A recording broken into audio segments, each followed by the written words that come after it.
इस प्रकार श्रीमान रामचंद्र जी अपने सुहृदों को आनंद प्रदान करते हुए रथ पर बैठे राजमार्ग के बीच से चले जा रहे थे। उन्होंने देखा सारा नगर ध्वजा और पताकाओं से सुशोभित हो रहा है। चारों ओर बहुमूल्य अगुरु नामक धूप की सुगंध छा रही है और सब और असंख्य मनुष्यों की भीड़ दिखाई देती है। वह राजमार्ग श्वेत बादलों के समान उज्ज्वल भव्य भवनों से सुशोभित तथा अगुरु की सुगंध से व्याप्त हो रहा था। अच्छी श्रेणी के चंदनों, अगुरु नामक धूपों, उत्तम गंध द्रव्यों, अलसी या सन आदि के रेशों से बने हुए कपड़ों तथा रेशमी वस्त्रों के ढेर, अनबिंधे मोती और उत्तमोत्तम स्फटिक रत्न उस विस्तृत एवं उत्तम राजमार्ग की शोभा बढ़ा रहे थे। वह नाना प्रकार के पुष्पों तथा भांति भांति के भक्ष्य पदार्थों से भरा हुआ था। उसके चौराहों की दही, अक्षत, हविष्य, लावा, धूप, अगर, चंदन, नाना प्रकार के पुष्पहार और गंध द्रव्यों से सदा पूजा की जाती थी। स्वर्गलोक में बैठे हुए देवराज इंद्र की भांति रथारूढ़ श्रीराम ने उस राजमार्ग को देखा। वे अपने सुहृदों के मुख से कहे गए बहुत से आशीर्वादों को सुनते और यथायोग्य उन सब लोगों का सम्मान करते हुए चले जा रहे थे। उनके हितैषी सुहृद कहते थे, रघुनंदन, तुम्हारे पितामह और प्रपितामह जिस पर चलते आए हैं, आज उसी मार्ग को ग्रहण करके युवराज पद पर अभिषिक्त हो आप हम सब लोगों का निरंतर पालन करें। फिर वे आपस में कहने लगे, भाइयों, श्रीराम के पिता तथा समस्त पितामहों द्वारा जिस प्रकार हम लोगों का पालन पोषण हुआ है, श्रीराम के राजा होने पर हम उससे भी अधिक सुखी रहेंगे। यदि हम राज्य पर प्रतिष्ठित हुए श्री राम को पिता के घर से निकलते हुए देख लें, यदि राजा राम का दर्शन कर लें, तो अब हमें इह लोक के भोग और परमार्थ स्वरूप मोक्ष लेकर क्या करना है। अमित तेजस्वी श्री राम का यदि राज्य पर अभिषेक हो जाए तो वह हमारे लिए जैसा प्रियतर कार्य होगा, उससे बढ़कर दूसरा कोई परम प्रिय कार्य नहीं होगा। सुहृदों के मुंह से निकली हुई ये तथा और भी कई तरह की अपनी प्रशंसा से संबंध रखने वाली सुंदर बातें सुनते हुए श्री रामचंद्र जी राजपथ पर बढ़े चले जा रहे थे। जो श्री राम की ओर एक बार देख लेता वह उन्हें देखता ही रह जाता था। श्री रघुनाथ जी के दूर चले जाने पर भी कोई उन पुरुषोत्तम की ओर से अपना मन या दृष्टि नहीं हटा पाता था। उस समय जो श्री राम को नहीं देखता और जिसे श्री राम नहीं देख लेते थे, वह समस्त लोकों में निंदित समझा जाता था तथा स्वयं उसकी अंतरात्मा भी उसे धिक्कारती थी। धर्मात्मा श्री राम चारों वर्णों के सभी मनुष्यों पर उनकी अवस्था के अनुरूप दया करते थे, इसलिए वे सभी उनके भक्त थे। राजकुमार श्री राम चौराहों, देव मार्गों, चैत्य वृक्षों तथा देव मंदिरों को अपने दाहिने छोड़ते हुए आगे बढ़ रहे थे। राजा दशरथ का भवन मेघ समूहों के समान शोभा पाने वाले सुंदर अनेक रूप रंग वाले कैलाश शिखर के समान उज्ज्वल प्रासाद शिखरों से सुशोभित था। उसमें रत्नों की जाली से विभूषित तथा विमानाकार क्रीड़ा गृह भी बने हुए थे, जो अपनी श्वेत आभा से प्रकाशित होते थे। वे अपनी ऊंचाई से आकाश को भी लांघते हुए से प्रतीत होते थे। ऐसे गृहों से युक्त वह श्रेष्ठ भवन इस भूतल पर इंद्र सदन के समान शोभा पाता था। उस राजभवन के पास पहुंचकर अपनी शोभा से प्रकाशित होने वाले राजकुमार श्री राम ने पिता के महल में प्रवेश किया। उन्होंने धनुर्धर वीरों द्वारा सुरक्षित महल की 3 ड्योढ़ियों को तो घोड़े जुते हुए रथ से ही पार किया, फिर 2 ड्योढ़ियों में वे पुरुषोत्तम राम पैदल ही गए। इस प्रकार सारी ड्योढ़ियों को पार करके दशरथ नंदन श्री राम साथ आए हुए सब लोगों को लौटाकर स्वयं अंतःपुर में गए। जब राजकुमार श्री राम पिता के पास जाने के लिए अंतःपुर में प्रविष्ट हुए, तब आनंद मग्न हुए सब लोग बाहर खड़े होकर उनके पुनः निकलने की प्रतीक्षा करने लगे, ठीक उसी तरह जैसे सरिताओं का स्वामी समुद्र चंद्रोदय की प्रतीक्षा करता रहता है। महल में जाकर श्री राम ने पिता को कैकेयी के साथ एक सुंदर आसन पर बैठे देखा। वे विषाद में डूबे हुए थे, उनका मुंह सूख गया था और वे बड़े दयनीय दिखाई देते थे। निकट पहुंचने पर श्री राम ने विनीत भाव से पहले अपने पिता के चरणों में प्रणाम किया। उसके बाद बड़ी सावधानी के साथ उन्होंने कैकेयी के चरणों में भी मस्तक झुकाया। उस समय दीन दशा में पड़े हुए राजा दशरथ एक बार राम ऐसा कहकर चुप हो गए, इससे आगे उनसे बोला नहीं गया। उनके नेत्रों में आंसू भर आए, अतः वे श्री राम की ओर न तो देख सके और न उनसे कोई बात ही कर सके। राजा का वह अभूतपूर्व भयंकर रूप देखकर श्री राम को भी भय हो गया। मानो उन्होंने पैर से किसी सर्प को छू दिया हो। राजा की इंद्रियों में प्रसन्नता नहीं थी, वे शोक और संताप से दुर्बल हो रहे थे। बारंबार लंबी सांसें भरते थे तथा उनके चित्त में बड़ी व्यथा और व्याकुलता थी।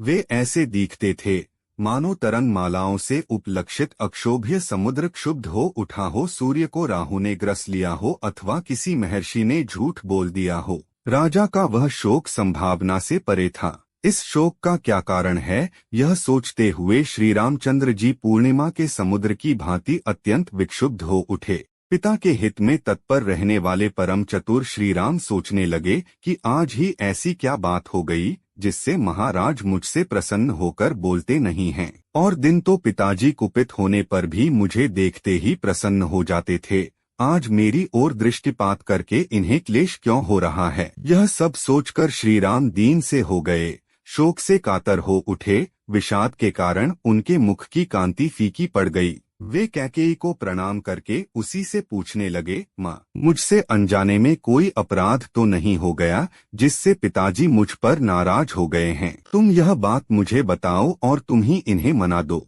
ये तो सदा मुझे प्यार करते थे, आज इनका मन अप्रसन्न क्यों हो गया। देखता हूँ आज ये मुझसे बोलते तक नहीं हैं। इनके मुख पर विषाद छा रहा है और ये अत्यंत दुखी हो रहे हैं। कोई शारीरिक व्याधि जनित संताप अथवा मानसिक चिंता तो इन्हें पीड़ित नहीं कर रहा है, क्योंकि मनुष्य को सदा सुख ही सुख मिले ऐसा सुयोग प्रायः दुर्लभ होता है। प्रियदर्शन कुमार भरत, महाबली शत्रुघ्न अथवा मेरी माताओं का तो कोई अमंगल नहीं हुआ है। महाराज को असंतुष्ट करके अथवा इनकी आज्ञा न मानकर इन्हें कुपित कर देने पर मैं 2 घड़ी भी जीवित रहना नहीं चाहूँगा। मनुष्य जिसके कारण इस जगत में अपना प्रादुर्भाव देखता है, उस प्रत्यक्ष देवता पिता के जीते जी वह उसके अनुकूल बर्ताव क्यों न करेगा। कहीं तुमने तो अभिमान या रोष के कारण मेरे पिताजी से कोई कठोर बात नहीं कह डाली जिससे इनका मन दुखी हो गया है। देवी, मैं सच्ची बात पूछता हूँ, बताओ किस कारण से महाराज के मन में आज इतना संताप है। इनकी ऐसी अवस्था तो पहले कभी नहीं देखी गई थी। महात्मा श्री राम के इस प्रकार पूछने पर अत्यंत निर्लज्ज कैकेयी बड़ी ढिठाई के साथ अपने मतलब की बात इस प्रकार बोली, राम, महाराज कुपित नहीं हैं और न इन्हें कोई कष्ट ही हुआ है। इनके मन में कोई बात है जिसे तुम्हारे डर से ये कह नहीं पा रहे हैं। तुम इनके प्रिय हो, तुमसे कोई अप्रिय बात कहने के लिए इनकी जबान नहीं खुलती, किंतु इन्होंने जिस कार्य के लिए मेरे सामने प्रतिज्ञा की है उसका तुम्हें अवश्य पालन करना चाहिए। इन्होंने पहले तो मेरा सत्कार करते हुए मुझे मुहमांगा वरदान दे दिया और अब ये दूसरे गवार मनुष्यों की भांति उसके लिए पश्चाताप करते हैं। ये प्रजानाथ पहले मैं दूंगा ऐसी प्रतिज्ञा करके मुझे वर दे चुके हैं और अब उसके निवारण के लिए व्यर्थ प्रयत्न कर रहे हैं। पानी निकल जाने पर उसे रोकने के लिए बांध बांधने की निरर्थक चेष्टा करते हैं। राम, सत्य ही धर्म की जड़ है, यह सत्पुरुषों का भी निश्चय है। कहीं ऐसा न हो कि ये महाराज तुम्हारे कारण मुझ पर कुपित होकर अपने उस सत्य को ही छोड़ बैठें। जैसे भी इनके सत्य का पालन हो वैसा तुम्हें करना चाहिए। यदि राजा जिस बात को कहना चाहते हैं वह शुभ हो या अशुभ, तुम सर्वथा उसका पालन करो तो मैं सारी बात पुनः तुमसे कहूंगी। यदि राजा की कही हुई बात तुम्हारे कानों में पड़कर वहीं नष्ट न हो जाए, यदि तुम उनकी प्रत्येक आज्ञा का पालन कर सको तो मैं तुमसे सब कुछ खोलकर बता दूंगी। ये स्वयं तुमसे कुछ नहीं कहेंगे। कैकेयी की कही हुई यह बात सुनकर श्री राम के मन में बड़ी व्यथा हुई। उन्होंने राजा के समीप ही देवी कैकेयी से इस प्रकार कहा, अहो, धिक्कार है देवी, तुम्हें मेरे प्रति ऐसी बात मुंह से नहीं निकालनी चाहिए। मैं महाराज के कहने से आग में भी कूद सकता हूँ, तीव्र विष का भी भक्षण कर सकता हूँ और समुद्र में भी गिर सकता हूँ। महाराज मेरे गुरु, पिता और हितैषी हैं, मैं उनकी आज्ञा पाकर क्या नहीं कर सकता। इसलिए देवी, राजा को जो अभीष्ट है वह बात मुझे बताओ, मैं प्रतिज्ञा करता हूँ उसे पूर्ण करूँगा। राम 2 तरह की बात नहीं करता है। श्री राम सरल स्वभाव से युक्त और सत्यवादी थे। उनकी बात सुनकर अनार्या कैकेयी ने अत्यंत दारुण वचन कहना आरंभ किया। रघुनंदन, पहले की बात है, देवासुर संग्राम में तुम्हारे पिता शत्रुओं के बाणों से बिंध गए थे। उस महासमर में मैंने इनकी रक्षा की थी। उससे प्रसन्न होकर इन्होंने मुझे 2 वर दिए थे। राघव, उन्हीं में से एक वर के द्वारा तो मैंने महाराज से यह याचना की है कि भरत का राज्याभिषेक हो, और दूसरा वर यह मांगा है कि तुम्हें आज ही दंडकारण्य में भेज दिया जाए। नरश्रेष्ठ, यदि तुम अपने पिता को सत्य प्रतिज्ञ बनाना चाहते हो और अपने को भी सत्यवादी सिद्ध करने की इच्छा रखते हो तो मेरी यह बात सुनो। तुम पिता की आज्ञा के अधीन रहो, जैसी इन्होंने प्रतिज्ञा की है उसके अनुसार तुम्हें 14 वर्षों के लिए वन में प्रवेश करना चाहिए। रघुनंदन, राजा ने तुम्हारे लिए जो यह अभिषेक का सामान जुटाया है उस सब के द्वारा यहाँ भरत का अभिषेक किया जाए, और तुम इस अभिषेक को त्याग कर 14 वर्षों तक दंडकारण्य में रहते हुए जटा और चीर धारण करो। कौशल नरेश की इस वसुधा का, जो नाना प्रकार के रत्नों से भरी पूरी और घोड़े तथा रथों से व्याप्त है, भरत शासन करें। बस इतनी ही बात है। ऐसा करने से तुम्हारे वियोग का कष्ट सहन करना पड़ेगा। यह सोचकर महाराज करुणा में डूब रहे हैं। इसी शोक से इनका मुख सूख गया है और इन्हें तुम्हारी ओर देखने का साहस नहीं होता। रघुनंदन राम, तुम राजा की इस आज्ञा का पालन करो और इनके महान सत्य की रक्षा करके इन नरेश को संकट से उबार लो।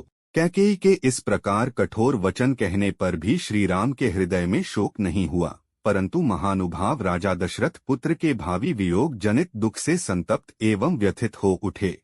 इस प्रकार श्री वाल्मीकि निर्मित आर्ष रामायण आदिकाव्य के अयोध्या कांड में 18वां सर्ग पूरा हुआ।